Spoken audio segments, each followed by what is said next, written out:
Hello, I'm Citrus, and you're looking at the real grade Zagok mass production type. This kit was first released in 2015, August 21, as a Bandai Hobby online shop exclusive for 2,500 Japanese yen, and I purchased my copy in July of 2022 for 39 US dollars and 88 cents. And let's just take a quick look at the plates and dive right into the build.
Here's the size comparison to the original Real Grade RX-78. And here's the little guy all finished. As usual, I put in the clear parts after top coating so that they stay glossy. This build took me about 20-ish hours in total, working across 8-ish days of building on and off. And here are the colors that I used for this build.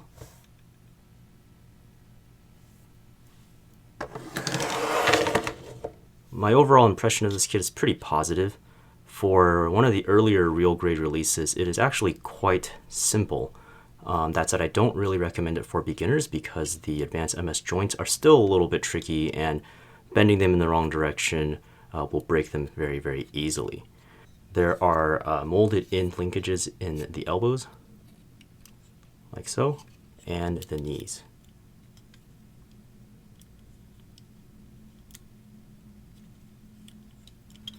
The whole kit is a little bit floppy, and of course the warmer it gets, the looser all of the joints are.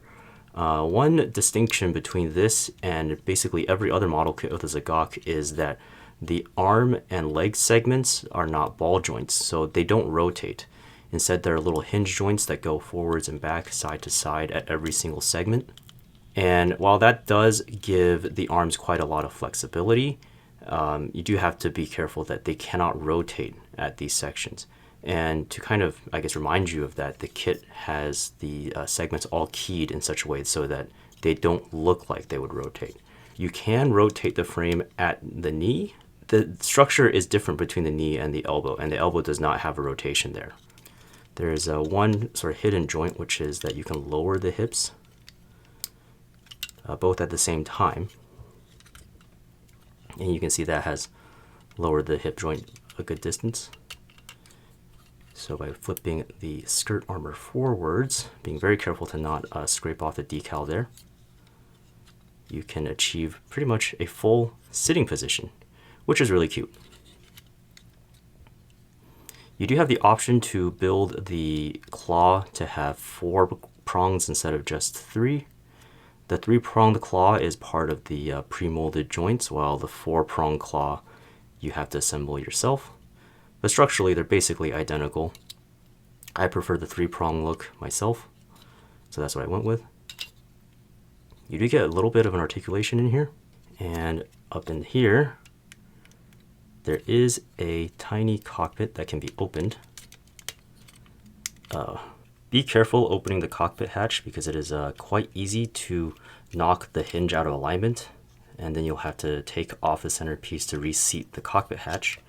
But inside there is a fully modeled cockpit seat, which is not very common on Real Grades. No pilot, of course, aside from the standing pilot figure.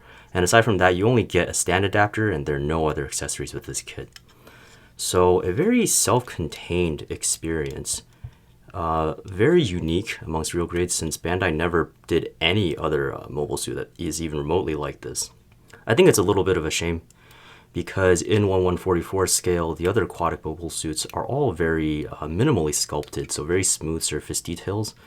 So displaying the Zagok next to any of them does look a little bit odd, especially if you do something like what I've done here, which is highlight all of the surface details with a contrasting color.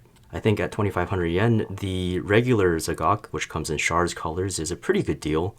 And even the mass production type, as a web exclusive release, it is usually one of the cheaper and easier ones to get your hands on. So if you're looking for a bit of change of pace from your typical humanoid gunpla building experience, give this kit a look. It's cheap, easy to get, and you have a pretty good time. Thanks for watching, and I'll see you next time.